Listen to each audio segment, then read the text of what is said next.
Hey, this is John Bunn, a wedding filmmaker, photographer, and educator based in Oklahoma, and you are listening to the Workflows podcast.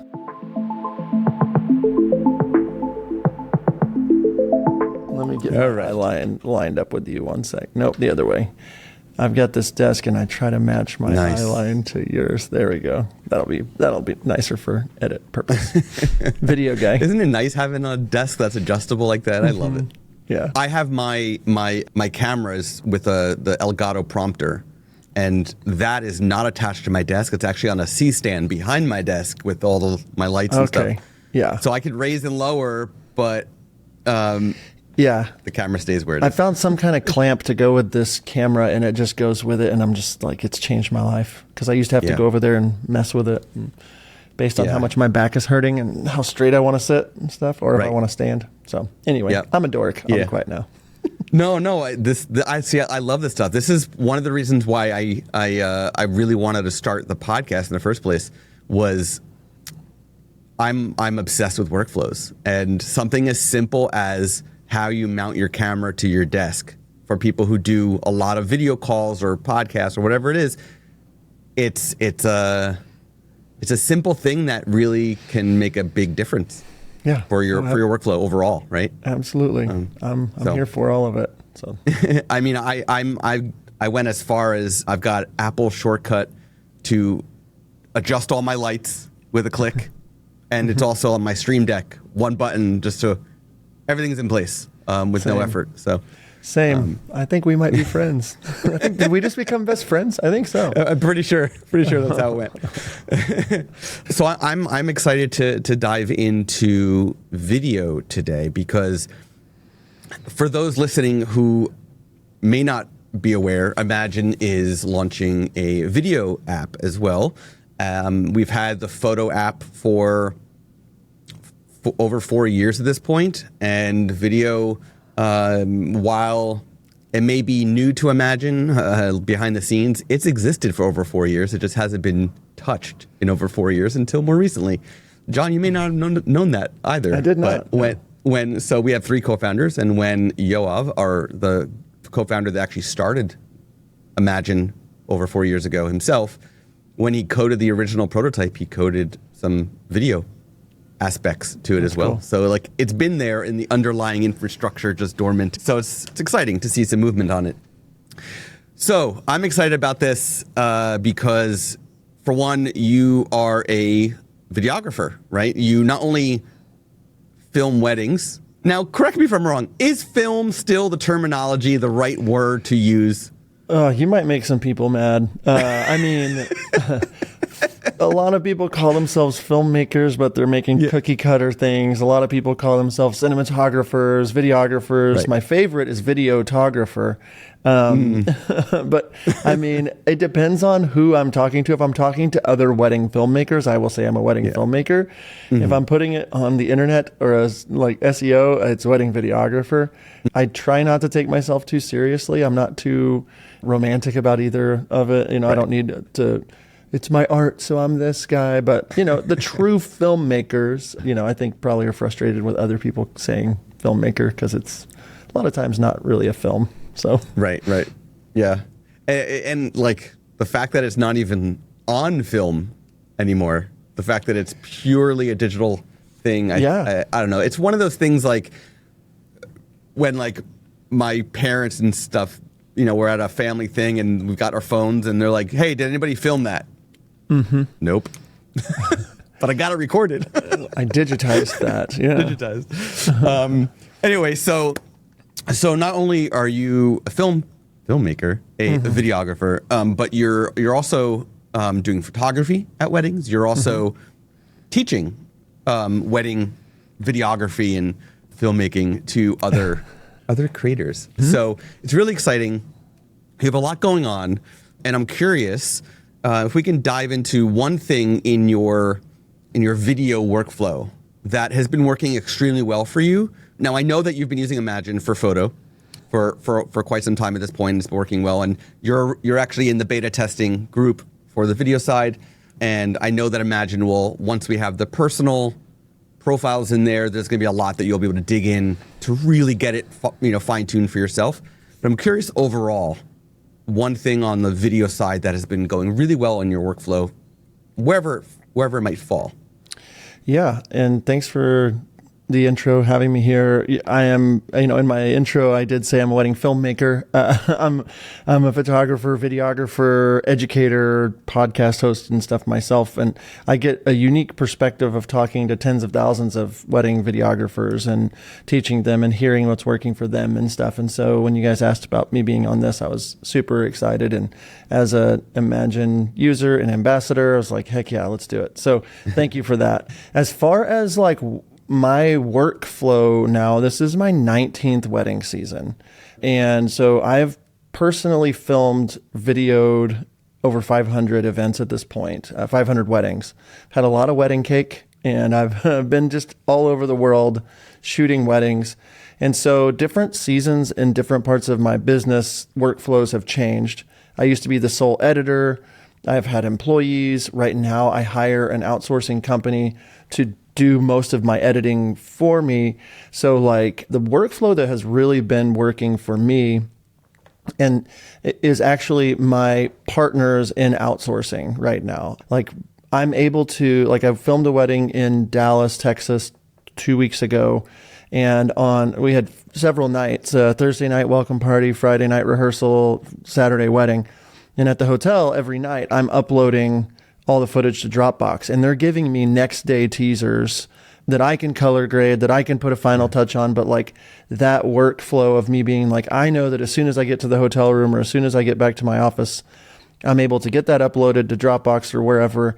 And I have a team of people that's not just like, here, I threw you a wedding film, you're going to throw me back magic. But I've worked with them and I look at them as like an employee that's in the office next door. And so there's this collaboration where I can get that to them. And as I'm like recouping from the wedding, I just did one in Sedona last weekend and got home, was exhausted. All my footage was uploaded. They've already sent me a teaser from it. And I'm just like, it's in version 2 already. So that workflow, just to make it really seamless for me to say, I'm getting the stuff I hate doing off of my plate, which is culling and organizing and getting the story kind of put together. But I like directing once it's kind of like in a form. I'm like, this is what I want the film to do. This is how I want it to be. And I'm looking at myself as kind of the lead cinematographer as well as the director. And then I have editors that are there ready to go. And so for me, that workflow has allowed me to add photography.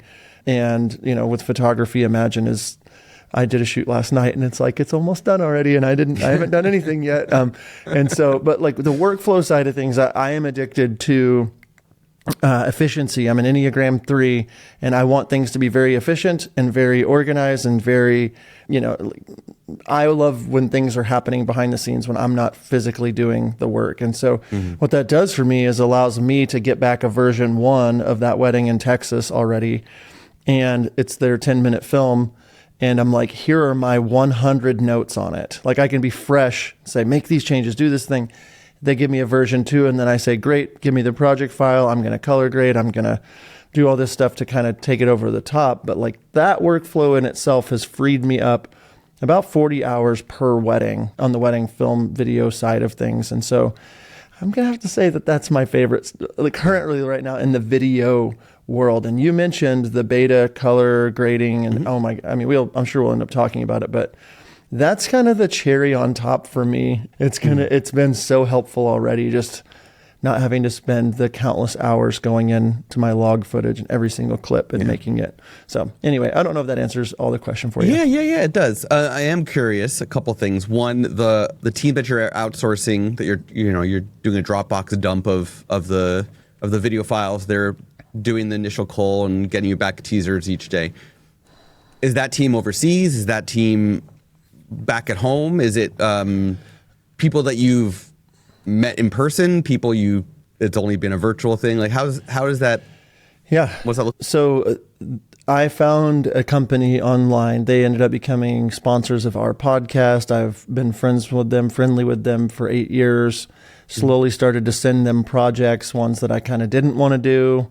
Just like, here, take it off my plate. It's not a portfolio piece. I just need it to be clean.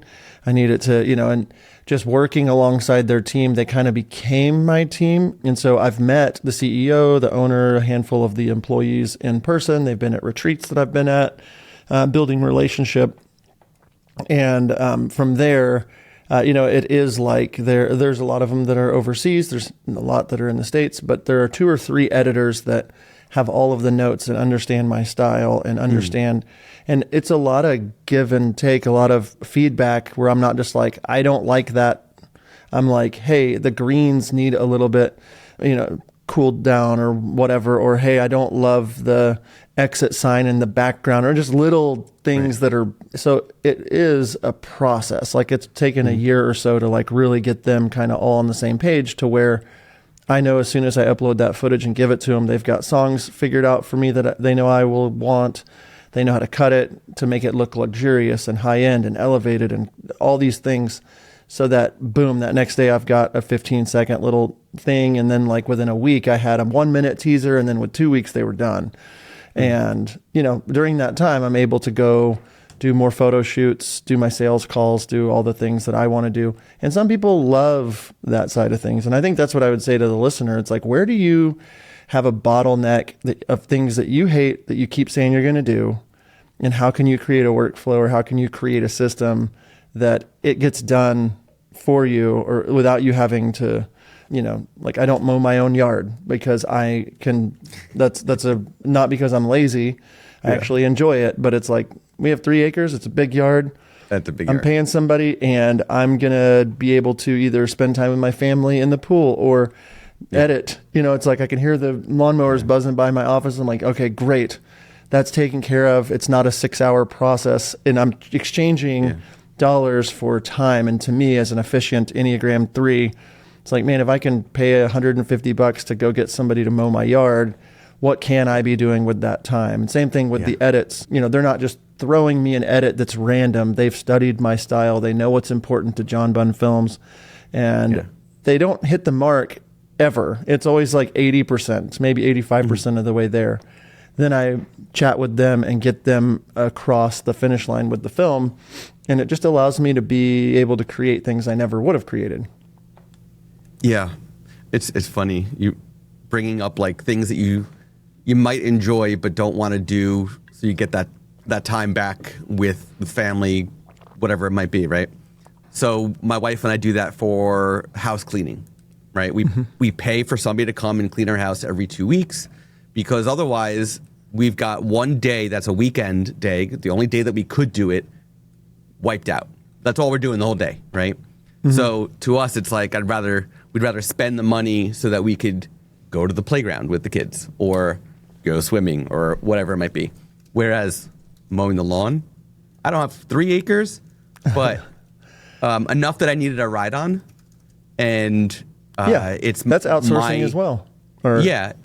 Hey, but it's my 1 hour plus, a little over an hour of like me time to just like zone out, listen to an audiobook, listen to music, ride the mower. And to me, I'm riding the mower for fun, and the grass just happened to get mowed as like an extra bonus. It's a thing that happened to me I'm 40 now, but like somewhere around 32 or 33, I would just like watch videos online of people mowing yards, or watch. I'm just like, when did I become my grandfather? Like, I'm just standing on the side watching someone push the leaves out of my yard this year. Just like, my wife was like, babe, what are you doing? And I was like, I guess I've just been standing here drinking a coffee, watching them blow the leaves out of our yard for 30 minutes. But yeah, I think there is something satisfying. Very satisfying and interesting.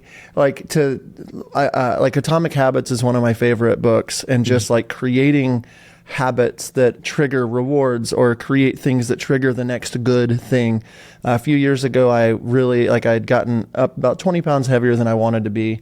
And I was like, my habits are off. And I started with no food after 7 p.m. And I filled up one of these little water bottles at night and just stuck it on my countertop. So the next morning it would be room temperature and ready for me to just like guzzle 24 ounces of water first thing in the morning. And that would, I would get up and I'd be like, oh yeah, I'm going to be healthy today. That's I'm going to drink that water. Now my next thing is I know I'm going to go walk for 30 minutes. And after that, I know I'm going to stretch. And it kind of like builds these systems to where it was like, oh, I've lost 30 pounds in the last 2 years and I can run 3 miles without stopping, and I can do, and it's like all these things that I do now started with, I'm going to just get a cup of water ready in the morning. And that's how I look at all of the things that I'm doing in my business of like, man, I'm backlogged, or I hate this, like with photo, like I can't sing Imagin's praises enough, where it's like, I hate culling and I hate the putting the base layer of edit on the whatever. And so I'm so addicted to the fact that it's like what used to take me 6 hours for a session takes me 30 minutes or whatever. Yeah. And so those little tweaks are what I'm always looking for, because they add up to a big difference. When you invest $1 a day for your whole life, that's like, oh my goodness, I'm a multimillionaire or whatever, as opposed to like a $5,000 chunk here and a $2,000 chunk there. So that's what I'm heavily focusing on, so that I can be more efficient, so that I can do more of the things that I love. Yeah. On the photo side, you're using a profile that you made trained on your own edits, or using a, yep. Okay. So on the video side, which right now we don't have personalized profiles, is there a video profile that you've tried that you enjoy above the rest? I've tried a couple of them. The names of them are leaving me. I've done a few projects. So what I've been doing is pulling in some of my teasers that have been edited for me and say, hey, don't color grade these. Let me run these through the system. There's two of them. One that's a little more luxurious. I forget the name of it. And then I just tried one that felt a little more standard, just to see if it would give me a base look, so that I could then add my LUT, because I have a LUT of my own that has been created. And so like where I'm at with it right now is it's like, it's almost there for me. And as soon as I know that I can get it in there with my color, like I'm watching what it's doing inside of Premiere, and I'm just like, man, this is, I can't tell you how many classes I've taken and how many hours I've spent on just understanding color grading and scopes. And I think that's very important. But what I love about it on this efficiency side of things, and some people are like anti using AI, and I get it. And they're like, you're not being an artist, and I get it. I'm a business owner that uses a creative art field, and like, to me, if I can shave hours of time off of something, I'm going to do it. I don't find the joy in doing something that's monotonous that could be done with a click of a button. That's just me. So anyway, I know in depth how to color grade at this point. I've made tutorials on it. I know how to do that. And it's like, if my computer knows, if Imagen knows this is the style, this is where it needs to get to the brightness, this is where the contrast, this is where the greens, the blues, all the different curves, everything that I do, and it's learning me, like the idea that that's going to save, like I will spend a full day color grading an 8-minute film, like a full day, and 20 weddings to 30 weddings a year. So a month of time, a month and a half of work days, just color grading films.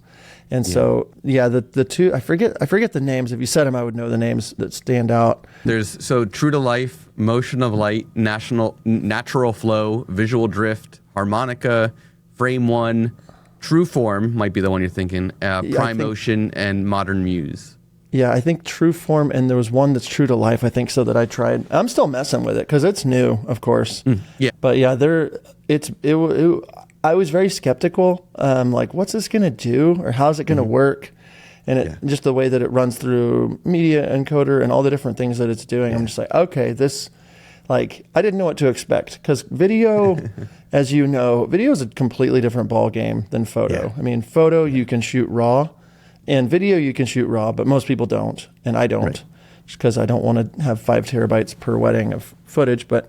So just shooting in log versus shooting in, a baked in profile. And like, there's just a lot more. I say it to people all the time. I do both video and photo, and it's like video's so much harder. Like, it just is. Oh yeah. Yep. Yeah. There's a lot of moving pieces, pun intended, in video versus photo. I mean, there's still a lot on both, but yeah, I agree. Video is a lot more to worry about.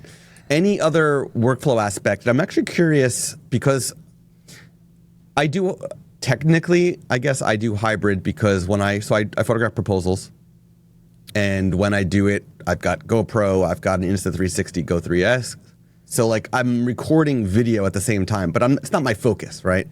I'm giving some BTS video footage to my clients as a value add. So I am curious if there's a workflow aspect that's going well that like you couldn't imagine yourself not doing behind the camera when doing video that like just changes the game for you. Yeah, that's a really good question. So what really changed the game for me, like little context, I am not in the luxury market, I wouldn't say, but a lot of my wedding films are pushing around a $20,000 mark for shooting, 20,000 and above. There's some that are under, but so I'm spending, like people that are working with me, it's an elevated brand. They want beautiful, like color is really important. The ability to show off the wealth and design without it being pretentious, like, and just being at a wedding and understanding how to be with people that have wealth. So that context is like, what was really important for me was being able to get really good color consistently on the go every time. And I kept not being able to do it with my camera. And I would get back to the editing bay and be like, why does the color look nothing like what was on my screen? And so the workflow that I finally figured out what I really needed was I have purchased external monitors that go on my cameras, and that workflow allows me to input my LUT into the monitor and shoot log on my camera, but it shows me on the monitor exactly what's going to be in the computer whenever I get to the editing bay, and the screen is 7 inches instead of 2.5 inches. So like I can just see so much better. I like having a small footprint, but people are always asking me like, how do you get those colors? What are you shooting in? How's that working? I had to understand how to shoot in log. I had to understand how to, Kelvin temperature. I don't do any auto anything, but like the workflow of just having that monitor, being able to say, okay, this is I know exactly, like it's going to match, frame for frame, because I would get back into the editing bay and be like, this is blue. Why is this blue? I shot it warm. What's going on?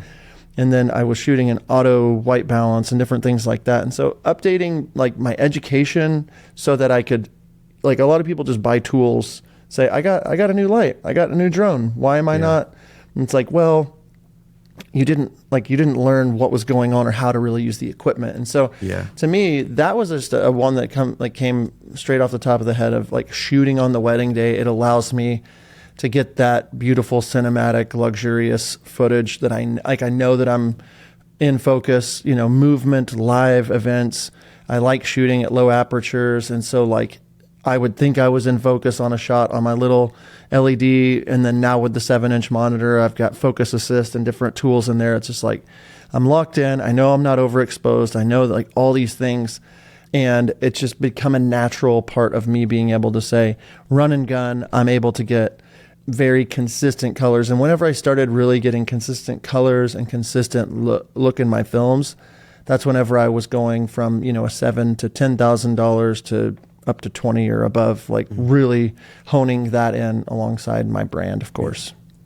So two questions to follow up on this. One is, I know that the monitor is going to be wired. It's not a wireless monitor, but even with that, the fact that the monitor is in real time having to process the log video footage and apply the LUT and output it potentially 1080p, 4K, whatever the monitor is there a slight lag? If you were to look at your camera screen and then the monitor together, are they like perfect? No. Yeah, it's very accurate. Small HD is who I use for their monitors, but so basically it's just laying the LUT on top of it's not actually processing the LUT into the footage. It's just putting it on top of whatever the log footage. Like I can turn it off with one button and you see, oh, it's log. So it basically just embeds the color profile on top of whatever's on the screen. So it's just basically an HDMI port straight to the monitor.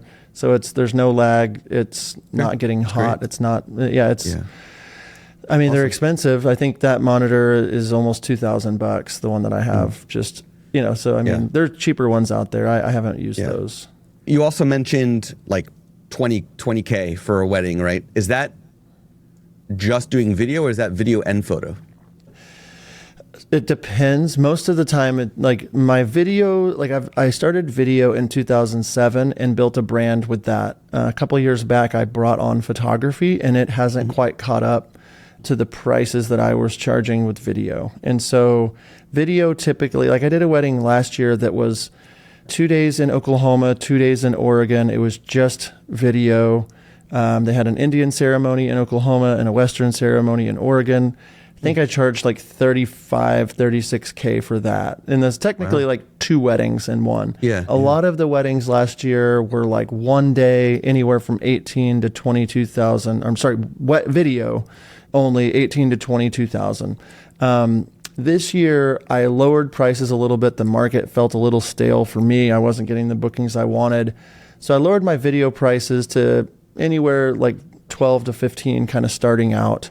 And then the photo was more 7 to 10. And so it just depends on, like if I've got, like a client that I really want, I will customize a proposal. I'm doing a wedding next weekend for like 24, and it's video and photo, but it's like 1 videographer, 1 photographer, and then 1 hybrid shooter. So they're kind of like helping do both. So I'm making more than I would have on video. I'm building my photo portfolio. So I'm still kind of like in the catch up phase with my photo side of stuff, but those are averaging more in the 7 to 10,000 range for my photos.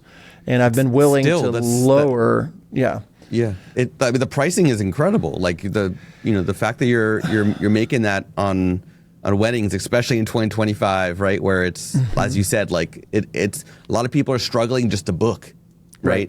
So the fact that you're doing it and getting those prices is really good. I definitely don't want people to think I'm trying to come off as pretentious or anything. And numbers are always interesting to talk about. I talk about them a lot on my podcast and stuff, but like, I only say that just because I want people to have transparency. I'm not trying to, I don't feel cool. I love making good money, but I'm not like, of course, look at me, I'm cool because, I made this much or whatever. But like I've booked a couple weddings this year for $5,000 because I really just wanted the wedding and it was awesome. And I wanted to be part of it. And that was like the lowest I went on one wedding actually. But point being is like, I'm always gauging the market. If I have enough bookings, I've got 4 or 5 for next year already.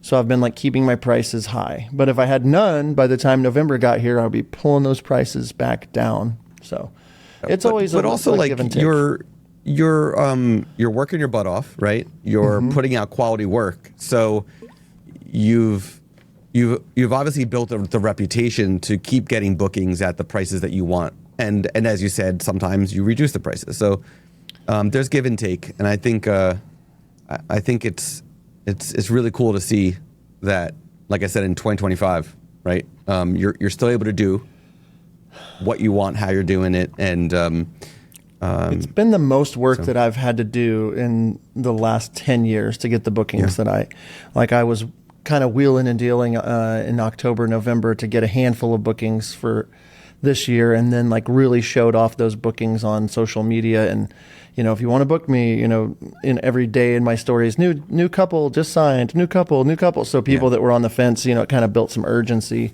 But I think I'm sitting at 23 weddings right now for this year, and I think 4 for next year. So that's fantastic. Yeah. Let's move into an area where you might be struggling with. So what part of now this I guess could be the business overall, right? What part of your business workflows are you struggling with, and that you're taking the time to really work through and try to improve and make better? Yeah, it's funny. As a achiever type, Enneagram 3 type, it's like, I'm not doing anything wrong. I'm perfect. Everything's perfect. And then I'm like, wait a second. No, I would say the hardest part for me is the administration, the admin side of stuff. I mean, I've got, a CRM that automates a lot of things, taxes, emails going out with payments, stuff like that. But there will be things that are just like, oh, I need to mail a gift to a new client or a hard drive to somebody, and I know that there's automated ways to do that, but like little things that are just little one-off things like, oh shoot, that client messaged me and said they lost their film from 7 years ago. Do I still have it? I need to go get a hard drive out and find it and upload, like stuff that doesn't make me money immediately or make any difference in the business are really hard for me to get organized and in order. So to me, I think I keep saying this to my wife. It's just like, I'm running this business and this podcast and education platform. I've got people helping, but I don't just have like a personal administrative assistant that I can just say, here you go, I don't want it. Here you go, I don't want it. And so that's kind of hard because it's not worth a full-time salary and I don't have enough tasks, but they stack up to about every 2 weeks. I'm like, well, I guess I'm taking a day to do all the stuff that's been driving me crazy. So administrative, that's where I'm at. If you have any tips for me, I'll take them. Well, I mean, there's definitely virtual assistants that would work part-time. Like if you were to say, I definitely need every 2 weeks, I need you for 2 days, 2 full days, right? There are VAs that would build a contract for you exactly what you need, right? And maybe that would change over time where you need them for 3 days every 2 weeks or something. But to get started, yes. I think you could find fairly easily a VA that would be flexible, not necessarily looking for somebody to have them every single day doing like something, but knowing that they need you need them on a consistent basis. And I don't have a VA, but I have an assistant that does some of like those kinds of tasks. I think where I get bottlenecked is like there's a VHS tape on my desk right now that someone mailed me to digitize for their wedding film. And so like I just need to mail it back to them. Like it's just there. The mother of the bride was like, hey, can we get our wedding film back? Because it's like their wedding film from the 80s. Yeah. And I'm like, a virtual assistant can't do that. And I need someone to come into my studio and clean it and organize it and take my mail and go. And so like I think that's kind of the finding the one person that's like one day of every other week I'm coming over and you give me your list of stuff. And then so I think it's just been like, I'll get to it. I'll do it later. Yeah. What about going to a local college where they might have film students? Could even be photo students. Doesn't have to be video. Could be photo, right? Where they're trying to learn. Because I went to college for photography. Had to take one business class the entire time. Finding a student looking for an internship or even just part-time work to learn more about business could be an easy way to not only have a sort of an assistant locally, but also somebody that maybe you like the person's work and maybe they can now be an assistant at the wedding for you. Manager. Yeah, no, I think that's really smart. And at one point I had 11 employees and lots of interns, I had a photography team, video team, editors, everything in-house. And I think that I have a little PTSD from teaching all these people that ended up starting their own businesses and competing with me. But I do love that idea. Like I do think that there's someone that could do that kind of stuff for me. And I will accept your challenge, see if I can find somebody. So when I was in college, I was assisting for 2 incredible portrait photographers. And like I'm talking like doing magazine covers, and this is also pre-Photoshop airbrushing, so it was like legit like makeup airbrushing. It was a little over the top stuff. But I was doing admin tasks quite often. Go get this gear from the studio and come back to the location. Like it was things that like I'm not necessarily learning when I have to do an errand like that. I'm not necessarily learning the task, but I'm still learning the business, right? And then I get back to the whatever location it was, and they're like, "Okay, Scott, set up this light," and it's like, "Yay! I get to play with lights now." So I think that's a great idea. Yeah, awesome. So John, this is fantastic. I love diving into a topic that I'm not 100% familiar with, right? As I said, I dabble in video. Heck, this podcast is recorded in video, but I'm far from even I'm so far from the word expert when it comes to video. So I love the fact that I get to learn big time on this topic. So I appreciate you coming on and sharing some of these good workflow nuggets with us. Where can all the listeners learn more about you, see your wedding work, and also your education? Yeah, And I thank you for that. Thanks for having me on. I love talking about these kinds of things. I have 2 different spots people can find my wedding work. My name, just John Bunn with a B, B-U-N-N, Films on Instagram, just at John Bunn Films. And then the education brand is called at How to Film Weddings. So we teach video, photo, that sort of thing. We've got about 410, I think, so episodes at this point. A lot of wedding filmmakers. We're expanding, adding more photo content and things like that. So a lot of changes going on over there. But at John Bunn Films and at How to Film Weddings, feel free to shoot me a DM if you have questions about video, any of that kind of stuff. I'm here to help. I love educating and love meeting new people all over the world. Amazing. And I'm going to try to get you back on in the future once Imagine Video has evolved even further and offers more of what you're looking to accomplish with Imagine on the video side. So I can't wait. I'm really excited to have that conversation down the road as well. Yes, I can't wait. Thank you so much for this platform and let me come on it and let me chat with you. It's so good to meet you, and I appreciate you and the whole team. Yeah, I appreciate you as well. You have been listening to the Workflows Photography Podcast. To hear more from Workflows, to learn more about our guest, and for an exclusive offer for Workflows listeners, please go to workflowspodcast.com. And be sure to subscribe to the podcast on Apple Podcasts, Spotify, or wherever you listen to podcasts. Thank you for tuning in. Until next time.